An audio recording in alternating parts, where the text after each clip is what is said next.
see he's running again, and I read it. You correct me if I'm wrong.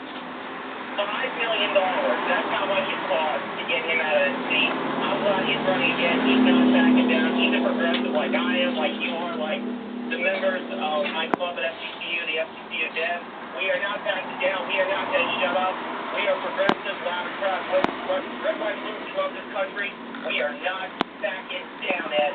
That's good. That's very good. Well, the fact that there's some redistricting going